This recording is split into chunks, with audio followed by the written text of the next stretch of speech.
ස්වාමීන් වහන්සේ ඔබ සමග වෙනසෙක්වා. සවිශේෂ ජීවමාන යාතිගෙන ඔබ ස්වාමීන් වහන්සේ යේසුස් වහන්සේගේ ප්‍රාප්තිය මෙසේය. ස්වාමීන් වහන්සේට වන්දනයවා. යේසුස් වහන්සේ වහන්සේගේ ශ්‍රාවකයන් සමග කීපෝ නම් එළෙනෙකුට කියසේක. උන්වහන්සේ ඒ තිබුණු උයනකට තම වහන්සේගේ ශ්‍රාවකයන් සමග ඇතුළු වූසේක. යේසුස් වහන්සේ තම ශ්‍රාවකයන් සමග නොඑක්වර එහි එක්ව සිටි බැවින් උන්වහන්සේ පාවා දුන් ජුදාස්ට ඒ ස්ථානයේ හොඳින් දැනගෙන සිටියේය. එබැවින් ජුදාස් නායක පූජකයන් හා පරිසරගෙන්ද පටකණ්ඩායමක් සහ මුළු සේවකයන් කීප දෙනෙකුද ලබාගෙන පහන් පන්දම් හා අවියායුධ අතදිව එතන පැමිණියේය. තමන් වහන්සේට සිදුවන්නට යන සියල්ල දැන සිටි යේසුස් වහන්සේ ඉදිරියට ගොස් ඔවුන්ගෙන් මෙසේ ඇසූසේක. ඔබ කවරෙකු සොයන්නෝද? ඔවුන්වහන්සේ ඔවුන්ට පිළිතුරු දෙමින් මෙසේ කීවෝය. නාසරේති යේසුස්ය. යේසුස් ස්වාමීන් වහන්සේ ඔවුන්ට මෙසේ කියන්සේ ඒ මමය. උන්වහන්සේ පාවා දුන් ජුදාස් ඔවුන් සමග එක්සිටියේය. ඒ මමයි යේසුස් වහන්සේ ඔවුන්ට කී කල්හි ඔහු පසෙන් පස්සට ගොස් පිටවැටුණෝය. උන්වහන්සේ යලිත් කතා කොට ඔවුන්ගෙන් මෙසේ ඇසූසේක. ඔබ කවරෙකු සොයන්නෝද? ඔහු පිළිතුරු දෙමින් මෙසේ කීවෝය. නාසරේති යේසුස්. යේසුස් වහන්සේ පිළිතුරු දෙමින් මෙසේ වදාළසේක.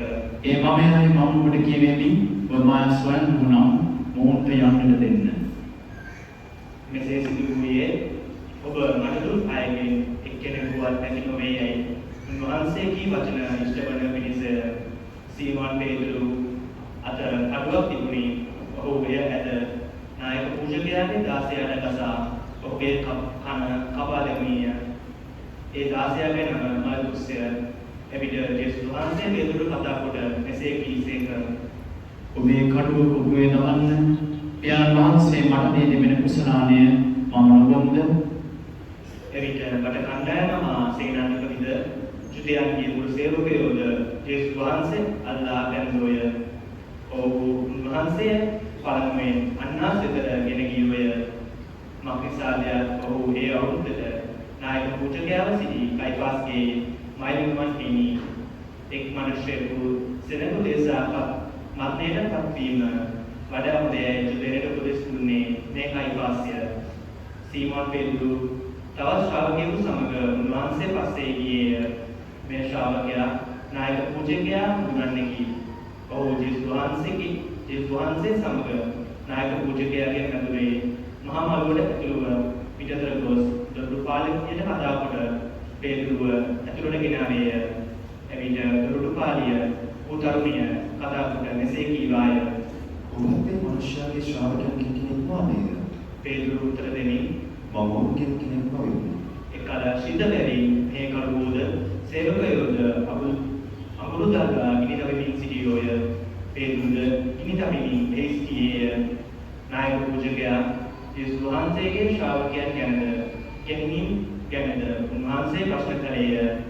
යේසුස් වහන්සේ ඔහුට උත්තර දෙමින් මෙසේ වදාළසේක. මම ප්‍රසිද්ධියේ ලෝකයට කතා කළෙමි. සියලු ජුදෙන් රැස්වන ධර්මශාලාවලදීද දේව මාලිගාවකටද මම නිතර සිටියෙමි. රහසින් කිසිවක් නොකීවෙමි. මගෙන් විචාරණය කුමටද? මා ඔවුන්ට ගෙන්වූදී ඇසූ අයගෙන් මා ඔවුන්ට කීවේ කුමක්දැයි ප්‍රශ්න කරන්න. මා කීවේ කුමක්දැයි ඔහු දනිති. උන්වහන්සේ මෙසේ කී කල එහි සිටි මුළු සේවකයන්ගෙන් එකෙක් කතා කොට මෙසේ කියමින් උන්වහන්සේට අතුල් පහරක් ඇසුවේය. ඔබ නායක පූජකයාට උත්තර දෙන්නේ මෙසේද? යේසුස් වහන්සේ උත්තර දෙමින් මෙසේ වදාළසේක. මම වැරදි ලෙස කතා කළේ නම් ඒ වැරද්ද කුමක්දැයි දන්වන්න.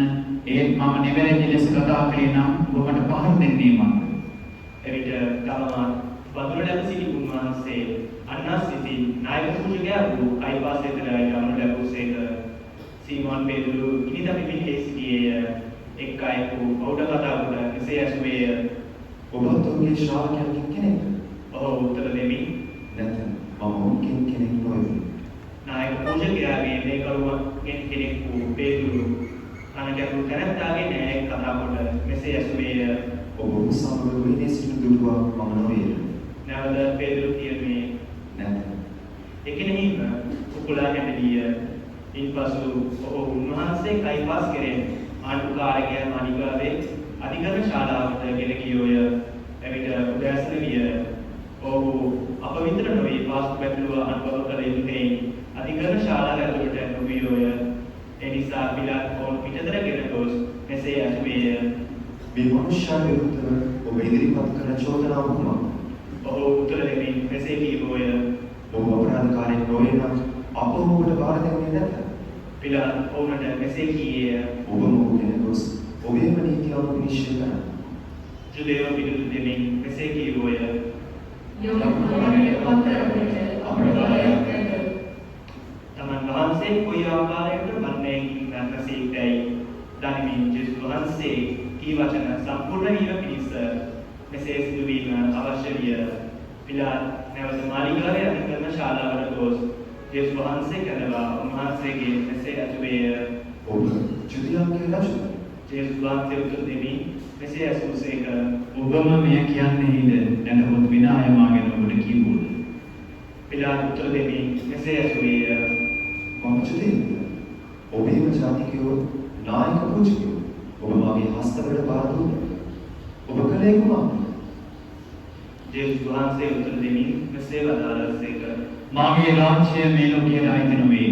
මාගේ රාජ්‍යය මේ ලෝකයට අයිති වූවාක් නම් මා යුදෙන් අතට පාවා දෙනු නොලබන පිණිස මාගේ සේවකයන් සටන් කරනු ඇත.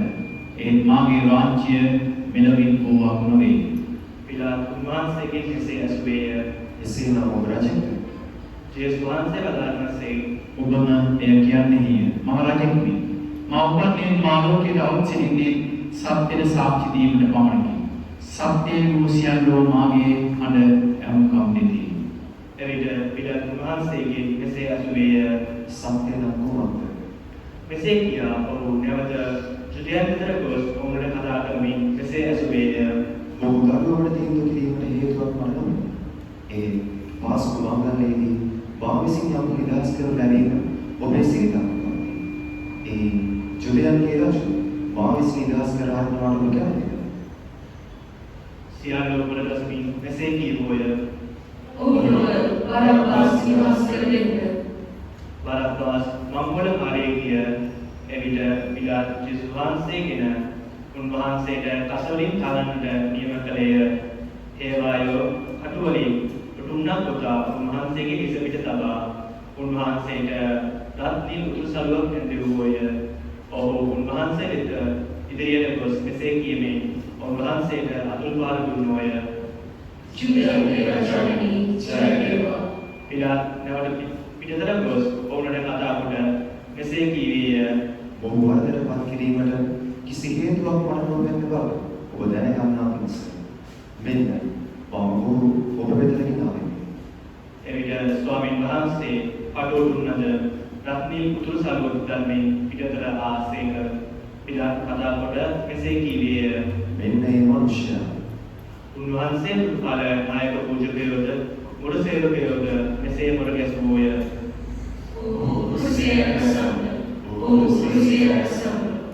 පිලාත් කතා කොට මෙසේ කීවේය. ඔබ මොහු රැගෙන ගොස් කුරුසියනක සම ඔහු වරදට පත් කිරීමට හේතුවක් මට නොවේ. ජුදෙයෝ උත්තර දෙමින් මෙසේ කීවෝය. අපට මේ කියන්නේ ඔබ තමයි යමස්සේ පුත්‍රයයි කිවැනි ඒ නියමව ඔබ මාර්ගයෙන් යුත්තේ. මේ වචන ඇසූ පිලාත් වඩාත් බය වී නැවත මාලිගාවේ අධිකරණ ස්ථානයට ගොස් ජේසුස් වහන්සේගෙන් මෙසේ ඇසුවේය. ඔබ කොහෙන්ද එන්නේ?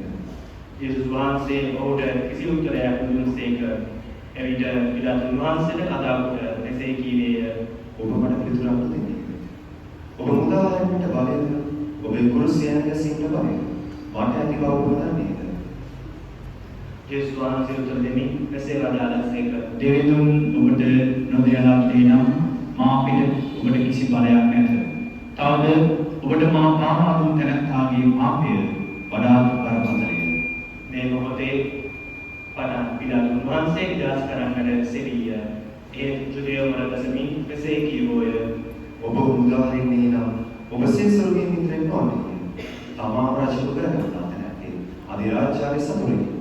මේ වචන ඇසූ කල පිලාත් යේසුස් වහන්සේ පිටතට ගෙන ආවොත් හේබ්‍රේව භාෂාවෙන් ගබ්බදයයි කියන ශෛලමය වේදිකාවේදී විනිශ්චය ඉඳගත්තේය.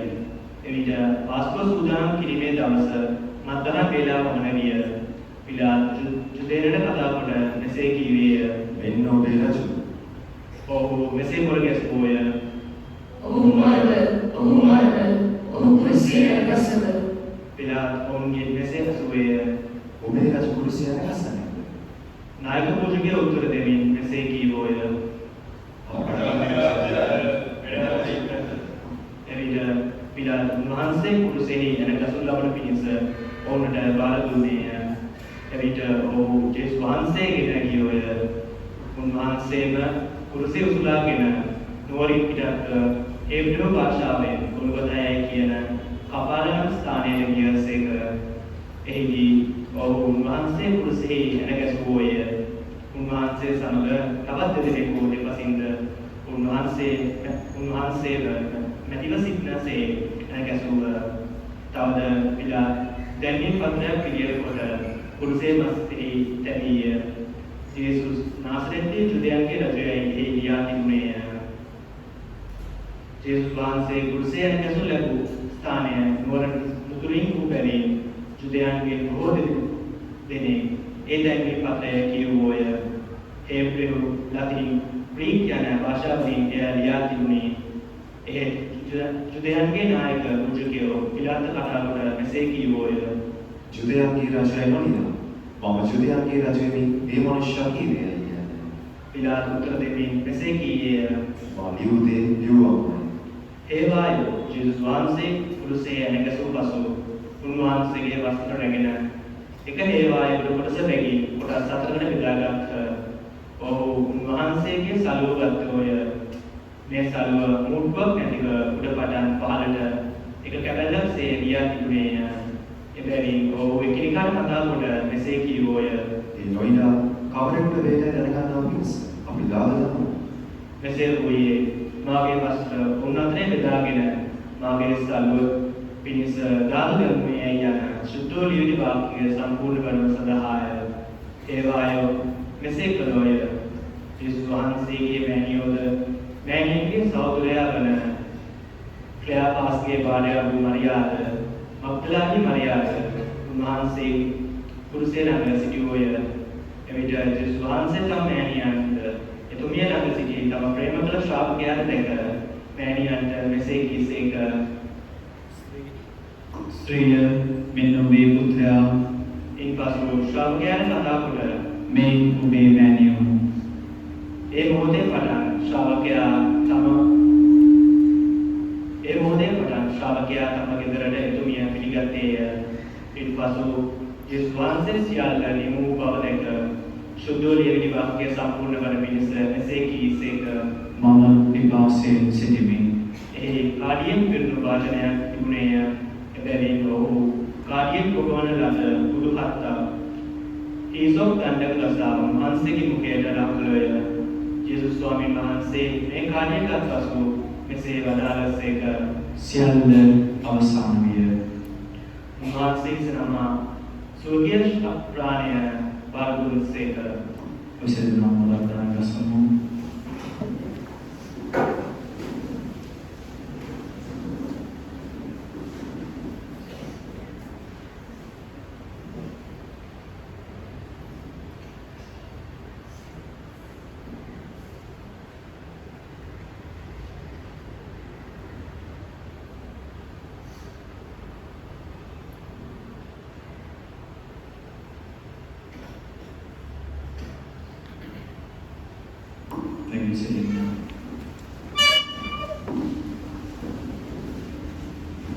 එවිට සබත් දිනට පෙර සූදානම් වීමේ දිනය වූයේ. සබත් දවසේදී බුත ශරීර කුරුසෙහිම නොතබන පිණිස ඔවුන්ගේ කකුල් කඩා ශරීරගත කිරීමට ජුදෙවරු පිළිගැන අවසරය ලැබුවේය. මක්නිසාද ඒ සබත් දවස විශේෂිත වූ සුදු දවසක් වූ හේිනි. එවිට දේවායෝ උන්වහන්සේ සමග කුරුසෙහි නැගසුන් ලද පළමුවැන්නාගේද ඉන්පසු දෙවැන්නාගේද කකුල් කඩ දැමුවේය. උන්වහන්සේගේ ප්‍රාණය ඒ වන විට විරුද්ධව තිබුණු දැක උන්වහන්සේගේ කකුල් නොකැඩුක හේවායන්ගෙන් කෙනෙක් කෙල්ලයකින් උන්වහන්සේගේ ඇරයට ඇන්නේ එකිනෙහිම දේශහ වතුර ගලාවේ ඒ දුරු තැනැත්තේ ඒ ගැන සාක්ෂි දරයි. ඔහුගේ සාක්ෂිය සත්‍යය ඔබ විශ්වාස කරන පිණිස තම සත්‍යය කියන බව ඔහු දනී. ඒ දේවල් සිදු වූයේ උන්වහන්සේගේ ඇටයක්වත් මිදුණු නොලබන්නේ යන ශුද්ධෝලිය කිරිල්ලේ වාක්‍යය සම්පූර්ණ වන පිණිස ඔවුන් විසින් ඇනතුවාල කළ දැන් වහන්සේද ලෙස ඔහු බලනොය ශුද්ධෝලිය විල්ලේ තවත් තැනක ලියා තිබේ. ඉන්පසු ජුදේට කට නිසා රහසින් ජේසුස් වහන්සේගේ ගෝලයෙකුට සිටි අරිමතියාවේ ජෝසප් ජේසුස් වහන්සේගේ ශරීරය ගෙන යාමට අවසර පිලාතයෙන් ඉල්ලා සිටියේය. පිලාතයට අවසර දුන්නේය. ඔහු උන්වහන්සේ ගෙන ගියෝය. නිකොදෙමුස්ද එහි ආයේය. ඔහු අනන්ති මීට කලින් රාත්‍රී කාලෙහි ජේසුස් වහන්සේ හමු වීමට ගිය කෙනෙකි. ඔහු සෝදලාට පා අපි මිශ්‍රයෙන් කිලෝග්‍රෑම් 30ක් පමණ රැගෙන ආයේය. ඔහු ජේසුස් වහන්සේගේ පුත්‍ර දේහයගෙන ජුදයන්ගේ අපමගුල් සිටිත් පරිදි සෝදලාට ගල්ලා සිහින් අනන්තති පරිවලින් යුතුවෝය. උන්වහන්සේ කුරුසේ ඇනගැසුණු ලැබූ ස්ථානයෙහි උයනත් ඒ උයනෙහි ඒකා කවදා කිසි කෙනෙකු තම්පත් නොකළ අලුත් සොහනක් තිබුණේය. ඒ සොහනට දුරින් තිබුණු බැවින් ජුදයන්ගේ සවස් දිනට පෙර දින ලම්මු බැවින් ඔහු ජේසුස් වහන්සේහි තම්පත් කළෝය. සම්මාසිකී ගැලවෙන්දායි කුසපාලංශය මෙසේය. ක්‍රිස්තුගේ වහන්සේට ප්‍රශංසා වේවා. Kesma Pelamada Saudara Saudini Logvasi Katolika Janathada Ada Mahasikurada Dinya Sepat Karna Mahasikurada Umang Pasiduni Kela Amadwin ඔබ කිසි කෙනෙකුට පැහැදිලි කරන්න අවශ්‍ය නැහැ. එදාට වඩා අද වර්තමානයේ ජීවත් වන මොනවාම පැහැදිලි කෙනෙක්ම මාසිකුරාදා සිදු වූ සිද්ධි දාමයෙන් පිළිබඳව ඒ සිද්ධි පිළිබඳව හොඳින් දැනුවත්.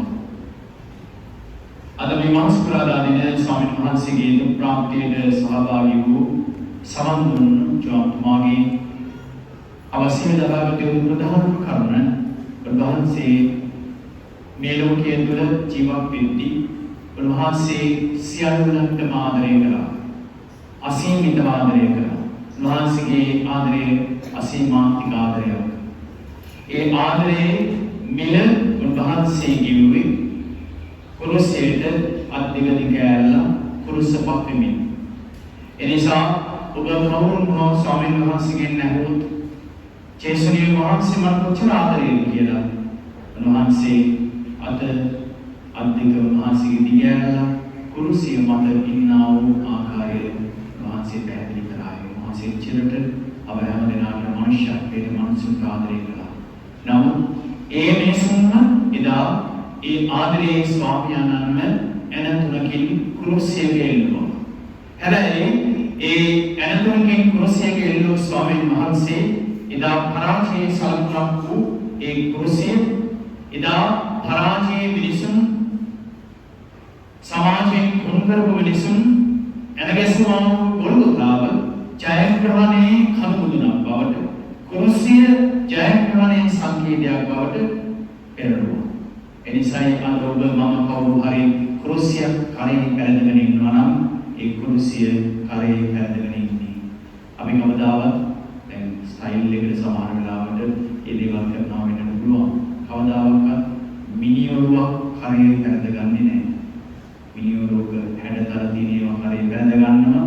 අද විලාසිතාවන් එක්ක නමුත් මිනිඔරුවක් මැරිච්ච මිනිසෙක්ගේ ඔළු හිස් කපලක් තියෙන දෙයක් කරේ පැලඳගන්නේ නැහැ. ඒක පැලඳගෙන හිටියා අපි ඒ ෆැෂන් එක ඒ විලාසිතාව අවසන් පස්සේ කරලා. නමුත් ඔබ මම කුරුසියක් කරේ පැලඳ ගන්නවා නම් පැලඳ ගන්නට ඔබට හැකියාවක් තිබෙනවා නම් රත්තරන් හරි රිදීන් හරි සුදු යකඩෙන් හරි ඕනම එකකින් ඔබ ඇයි මේ කුරුසිය පැලඳගන්නේ කියලා ඔයගේ ප්‍රශ්න වල සමානව ඔබ දන්නේ නැහැ. නමුත් ඒ කුරුසිය ජනතාව අද වළඳින්නේ ඒ ජයග්‍රහණයේ සංකේතයක් නිසා. පරාජයේ සංකේතයක් නම් කවදාවත් උග අපි බෙල්ලේ හරි අතේ හරි මම දන්නේ නැහැ කොහේ හරි තියෙනවා. එල්ලගන්නේ නැහැ. ඒ නිසා අද විශේෂයෙන්ම අප හැමදෙනාම මතක් කරන්නේ ගොල්ගොතා කන්ද එදා මිනිසුන්ව මරා දමන ස්ථානයක් බවට පත් වෙලා තිබුණා. කොනුසිය නැත්නම් උන්වහන්සේ කරතියාගෙන ගියේ දඩු කැලැල්ල පරාජයේ සංකේතයක් වුණත් උන්වහන්සේ ගොල්ගොතාව සහ කුරුසිය ජයග්‍රහණයේ සංකේතයක් බවට පත් කළා. පෙරදැස සහෝදර සහෝදරියන් වහන්සේගේ මේ කුරුස ගමනේ ආරම්භය අපි සම්පූර්ණ කරන්නේ මළුවේදී උන්වහන්සේ යාඥා කරන ස්ථානයෙන් මළුවේදී උන්වහන්සේ යාඥා කරන ස්ථානයෙන් නැහැ. උන්වහන්සේගේ මේ කුරුස ගමන උන්වහන්සේ ආරම්භ කරන්නේ මරියතුමියගේ කුසේ ඉන්නේ. මරියතුමියගේ කුසේ ඉන්නේ නැති ක්‍රිස්තුස් වහන්සේව මේ ලෝකයට එන්නට මත්තෙන් ප්‍රතික්ෂේපිත සංකේතයක් බවට ජනතාව ප්‍රකාශ කළා. මතක නම් රජවරුන් දෙනෙක් උන්වහන්සේ හොයාගෙන ඉන්නේ මිනිස්සුන් දැනගෙන හිටියේ නැහැ ගැලුම්කාරයෙක් ඉන්නවා කියලා. ඒ රටේ පාලකයා දැනගෙන හිටියේ නැහැ ගැලුම්කාරයෙක් විශේෂිත පුද්ගලයෙක් උපන්නා කියලා. මරියතුමියගේ කුසේ කුමාරට තමුන්ගේ කුළුමුළු ධර්ම ප්‍රසූත කරන්නට මේ ලෝකෙට එළිය කරන්නට ස්ථානයක් මිනිසුන් ලබා දුන්නේ නැහැ. අවසානයේදී මෙලොව එළියදුණු ජේසු පිළිදානන්ගේ ජීවිතය ආරක්ෂා කරගන්නට මහත් වූ පරිශ්‍රමයක් කරන්නට සිද්ධ වුණා. ඒ නිසාම විනිදුන් මහා සංඛ්‍යාවක් මරා දැමුවා. ඒ සම්මාසිකේ කුරුස ගමන උන්වහන්සේගේ මේ කුරුසියේ ගමන මේ ජීවිත පූජාවේ ගමන ආරම්භ කළේ උන්වහන්සේගේ ඉපදීමත් එක්ක. නමුත් අපි දන්නවා උන්වහන්සේ මේ ලෝකෙට ඇවිල්ලා ප්‍රසිද්ධ ජීවිතේ දුරදාන ගම අසලින් ආරම්භ කරලා උන්වහන්සේ කියනවා දෙවියන්ට සුභාරංචිය දේශනා කරන්නටයි මා පැමිණියේ. ඒ සම්මාසයේ වඩා බොහෝමයක් දෙවියන් ජනතාව දුප්පත් ජනතාව ඒ වගේ උන්වහන්සේ ගැන හුඟක් දන්නේ නැති ව්‍යවස්ථාවලිය දිවසාවලිය පිළිබඳව දන්නේ නැති මිනිස්සු උන්වහන්සේගේ වචනය කෙරෙහි විශ්වාස කරමින් උන්වහන්සේ පසුපස්සේ ගියා. නමුත් උන්වහන්සේට සිද්ධ වුණේ අවසානයේදී කුරුස ගසක එල්ලෙන්නට. එදා සමාජ යථාර්ථය ජීවිත යථාර්ථය එයයි අදත් එහෙමයි වෙනසක් නැහැ. ප්‍රතික්ෂේප වීම තුළ වර්ධවා වටහා ගැනීම තුළ සත්‍යයට යුක්තියට සාක්ෂි දාන මිනිස්සුන්ව අපි කුරුසිය පත් කරන්නේ නැද්ද? අද සමාජ වටපිටාවේ දේශපාලන වටපිටාවේ කියන්නේ සමාජලාට කනගාටුයි අධ්‍යාත්මික ආගමික වටපිටාවේ පවා අද හරියට කතා කරන සත්‍යයට සාක්ෂි දාන මිනිසුන්ව ඒ ආගමික වටපිටාවේම ඒ සමාජ වටපිටාවේ විසින්න ඔබමම කුරුසියේ එල්ලනවා. යේසුස් වහන්සේ මේ කුරුසියේ අනතුරුකින් ඉල්ලුවේ නැති වුණාට අපි ඒ ප්‍රතික්ෂේප කරමින් ඒ අය කොම් කරමින් ඒ අය අසහනවන්නට කුමන්ත්‍රණය කරමින් ඒ දේ අදත් ක්‍රියාත්මක කරනවා. නව ස්වාමීන් වහන්සේ මතක් කරනවා උන්වහන්සේ කුරුසියේ එල්ලුනේ මේ ලෝකයේදී උන්වහන්සේගේ ඒ හුස්ම ටික සිනහෙළුවේ උන්වහන්සේ නැවත වතාවක් මේ ලෝකෙට එන්නටයි. ඒ නිසා ප්‍රේමවත් සහෝදර සහෝදරියනි ආදරතර දෙවියනි උන්වහන්සේට ලොකු සංතාපයක් තිබුණා. උන්වහන්සේට ලොකු කලකිරීමක් තිබුණා. ඒ නිසා උන්වහන්සේ මනුවේදී කිව්වේ ඥානි මේ පාත්‍රය හැකිනම් මාගෙන් අරගන්න මට මේක අපහසුයි. නමුත් උන්වහන්සේ ඒ මොහොතේම සිහිපත් කරගත්තා. මා පැමිණියේ මොන කටයුත්තක් සඳහාද? ඒ නිසා උන්වහන්සේ නැවත වතාවක් මහා හදේ මොරගසලා කියනවා මගේ කැමැත්ත නොව ඔබගේ කැමැත්ත සිදු වෙනවා. මෙන්න අද මහසිකුරාදා දින සිහිපත් කරනවා. පියාණන් වහන්සේගේ කැමැත්ත කළා වූ තව පියාණන් වහන්සේගේ කැමැත්ත කළා වූ දයාවර පුතෙක් පිළිබඳව ඒ පුතා යේසුස් ක්‍රිස්තුස් වහන්සේ. ඒ සාදු ඔබට මට අපි හැමදෙනාට මතක් කරන්නේ පියාණන් වහන්සේගේ කැමැත්ත කරන දුෙක් පුතෙක් බවට පත් වෙන්න එක එක්කෙනාගේ කැමැත්තවල් කරන අය නෙවෙයි. අපි කතෝලිකයන් කියනවා නම් අපි කලින්තේ ස්වාමීන් වහන්සේගේ කැමැත්තයි. ඒ කැමැත්ත 100% අපිට කරගන්න නොහැකි වෙන්න පුළුවන්. නමුත් අපි උත්සාහ කරනවා නම් වහන්සේ අප හැම කෙනෙක්ම උත්සාහ කරනවා. අපි උත්සාහ කරන උන්වහන්සේ උත්ථාන කරනු ලබනවා. ඒ නිසා ප්‍රේමන සහෝදර සහෝදරනි අද මේ මහ සිකුරාදා දින තවත් එක් මහ සිකුරාදා දිනයක් කරගන්නේ නැතුව අපි උන්වහන්සේ තුළ අධිකන් කරගනිමු. අපගේ තිබෙනා පාපී ස්වභාවයන්ට අපගේ තිබෙනා වැරදි අඩුපාඩුකම් වලින් මිදලා උන්වහන්සේ සමග උත්ථාන වෙන ජනතාවක් වෙන්නට අද සුවිශේෂී තුළ යුදරජාන් තුමා මතක් කරනවා උන්වහන්සේගේම ජනතාව උන්වහන්සේගේම සහෝදර සහෝදරියන් සැලකුණු උන්වහන්සේගේම ජනතාව කෑ ගසනවා මහු කුරුසියේ එනගසව මහු කුරුසියේ එනගසව ඒ අතරින් අතර ටික දෙනෙක් කෑ ගහන්න නැති නෑ එහෙම කරන්න එපා මොව නිදහස් කරන්න කියලා ඒ කටහඬවල යටපත් වුණා ඒ කටහඬවල යටපත් උනේ අනිත් අයගේ උසිගැන්වීම නිසා විශේෂයෙන්ම විනයනරයන් පරිසිරුන් ප්‍රජාපුරුගේ පූජකයන් එදා හිටිය තමුන්ගේම ජනතාවගේ උසිගැන්වීම නිසා මිනිස්සු කෑ ගැහුවා මොකක්ද වෙන්නේ කියලා ඔවුන් දැනගෙන හිටියේ නෑ වැඩි වෙනසක් නෑනේ අද වැඩි වෙනසක් නෑ අද උසිගැන්වීම නිසා අපි හැම කෙනාම ඔය වහල් වගේ කෑ ගහනවා අන්තිමට අපිට මේ දේවල් සිද්ධ වෙද්දි තමයි දැනෙන්නේ අපි කෑ ගහලා තියෙන්නේ අපිටමනේ අපි කෑ ගහලා තියෙන්නේ අපිටමනේ අද අපේ ලංකාවේ වෙලා තියෙන්නේ ඒකයි අපි ගාමය පසුපස්සේ ගිහිල්ලා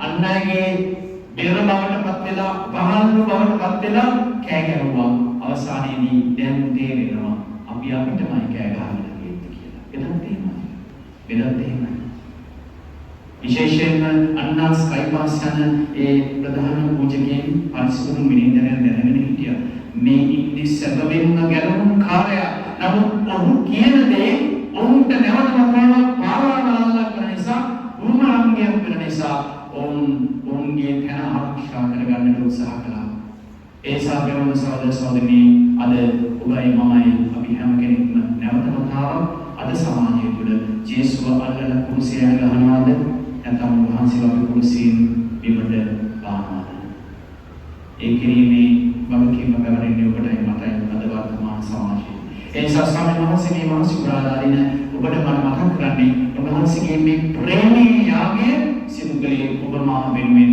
ඒ නිසා මම ඔබට මතක් කරේ යේසු කිනෝ බැලුවොත් මේ යේසු වහන්සේ මට කොච්චර ආදරේද කියලා බලන්න කුරුසිය දිහා උන්වහන්සේ ඒ ඔබට වර්ධි වෙන්නා ආදරය ඒ කුරුසිය මත ප්‍රදර්ශනය කළා. නිකම් ප්‍රදර්ශනය කරන්නේ නෙවෙයි මම ජීවිත පූජාවක් ජීවමාන පූජාවක් බවට ඇත්ත සත්‍ය පූජාවක් බවට උන්වහන්සේ පත් කළා. මේ ක්‍රිස්තුස් වහන්සේ කියන නැත්තා කුරුසිය යනවා කියන කතාව හිතලුවක් නෙවෙයි හදපු කතාවක් නෙවෙයි ඒක ඇත්ත. ඒක ඇත්ත කියලා ඔප්පු කරන්නට සාධක ඕනෑම තරම් තිබෙනවා. ඔබට මට ඔප්පු කරගන්න බැරි වෙයි. නම් ලෝක ඉතිහාසයේ තුල මෙවැනි කෙනෙක් ජීවත් වෙලා මේ ආකාරයේ දහමක් තුළ ඒ දහම පිළිගත් මිනිස්සු මේ වගේ තැනට කුරුසිය යන ගැහුවා කියන එක අපි හැමදෙනාම දන්න දෙයක්. මුළු ලෝක වාසී සියලු දෙනාම දන්න දෙයක්. ආගමික අනිකුත් සියලු වටපිටාවක්. ඉතින් ඔබත් මමත් ඉතාම වාසනාවන්තයි එවැනි ස්වාමීන් වහන්සේ කෙනෙක්ව සිහිපත් කරන්නට. ඉතින් අපි නැවත කතාවක් ජේසුව කුරුසියට යවන්නේ නැතුව උන්වහන්සේව පාවා දෙන්නේ නැතුව වැඩ කටයුතු කරන්නට නම් අද උන්වහන්සේ මතක් කරන්නේ ඔබ මම ජීවත් වන වටපිටාවේ තව කෙනෙක්ව නිදහස් කරන කෙනෙක් බවට පත් වෙන්න. තව කෙනෙකුට ජීවත් වෙන්න ආසාවෙන් දෙන තැනක් බවට පත් වෙන්න. නැතිනම් අප උරුමන දේවස්ථානයේ ආවත් මහ සිකුරාදා වේවත්වත් මහ බ්‍රහස්පතින්දා වේවත්වත් ආරවැ සෙන්සුරාදා පාස්කු ඉරිදා අපගේ වත් පිළිවෙත් අනිකුත් සියලු දේ කළා අපි තවම එකතු වෙලා ජේසුව කුරුසිය යන ගසන ජනතාව අපි පල්ලි ගිහිල්ලා අපි දේව මිහිදන් වලට සහභාගී වෙලා අපි වත් පිළිවෙත් වලට සහභාගී වෙලා එදිනෙදා ජීවිත වලපිටාවේ දෛනික වලපිටාවේ ජේසුව නැවත කතාවක් කුරුසියට පත් කරන ජනතාව එසේ නොවන්නට නම් ඔබ මම අපි හැම කෙනෙක්ම උත්සාහ කළ යුතුයි උන්වහන්සේගේ කුරුස මාර්ගයේ උත්ථාන වෙන ජනතාවක් වන්නට. ඒ නිසා ඔබේ මගේ ගමන ඔබේ මගේ මාවත කුරුස මාවතයි. එන්තරු මාවත කිතුරු කතුලික අපිට නැහැ. නමුත් ඒ කුරුසේ මාවත පරාජය මාවත නොවේ කියන දේ උන්වහන්සේ අද අපිට ප්‍රකාශ කරනවා. උන්වහන්සේ මරණ විතරක් නෙමෙයි උන්වහන්සේ උත්ථාන. ඒ නිසා ස්වාමීන් වහන්සේට මරණ ගියක් නැහැ. ජේසුස් මරණයක් සමහර අය සමහර ලාවට උත්සාහ කරනවා මාස පුරාදා දින කෝපිනිලා බිස්කට් දීලා ඔක්කොම කරලා දේවස්ථාන එකතු වෙලා මරණයක් සිහිපත් කරනවා. ඒක මරණයක් නෙවෙයි. උන්වහන්සේ උත්තරන නිසා උන්වහන්සේට මරණයක් නෙවෙයි. උන්වහන්සේට දාන ධර්ම අවශ්‍ය නැහැ. ඒ නිසා අපිට එසේ උත්තරන වෙන්න නම් අපි මතක තබා ගන්න යුත්තේ අප මේ ගමන් කරන කුරුස ගමන පරාජය ගමනක් නෙවෙයි ජයග්‍රහණයේ ගමනක්. ඒ නිසා ස්වාමීන් වහන්සේ ඒ වාක්‍ය හත තුළ අපිට මතක් කරනවා. උන්වහන්සේ සුසිකියවරුන් තුළ උන්වහන්සේ අපට කොපමණ ආදරය කළාද. ඉතින් මේ ආදරය අනිත් පැත්තට බෙදා ගන්නට අනිත් පැත්ත සමග ඒ ආදරයේ ජීවිතය ගත කරන්නට ස්වාමීන් වහන්සේ ඔබට මට ආරාධනා කරනවා. එසේනම් මතක තබා ගන්න. ඔබ ඔබේ ජීවිතයේ ආදරය නැති වුණු මොහොතක ඒ සෙනෙහස ඒ සැලකීම නැති වුණු මොහොතක ස්වාමීන් වහන්සේ වෙතට හැරිලා ආන්න ජේසුනි ඔබ වහන්සේ කොපමණ මට ආදරේද. වහන්සේගේ දෑත දිනු කරමින් කුරුසිය අපට පෙන්වමින් කියාවේ. මම ඔබට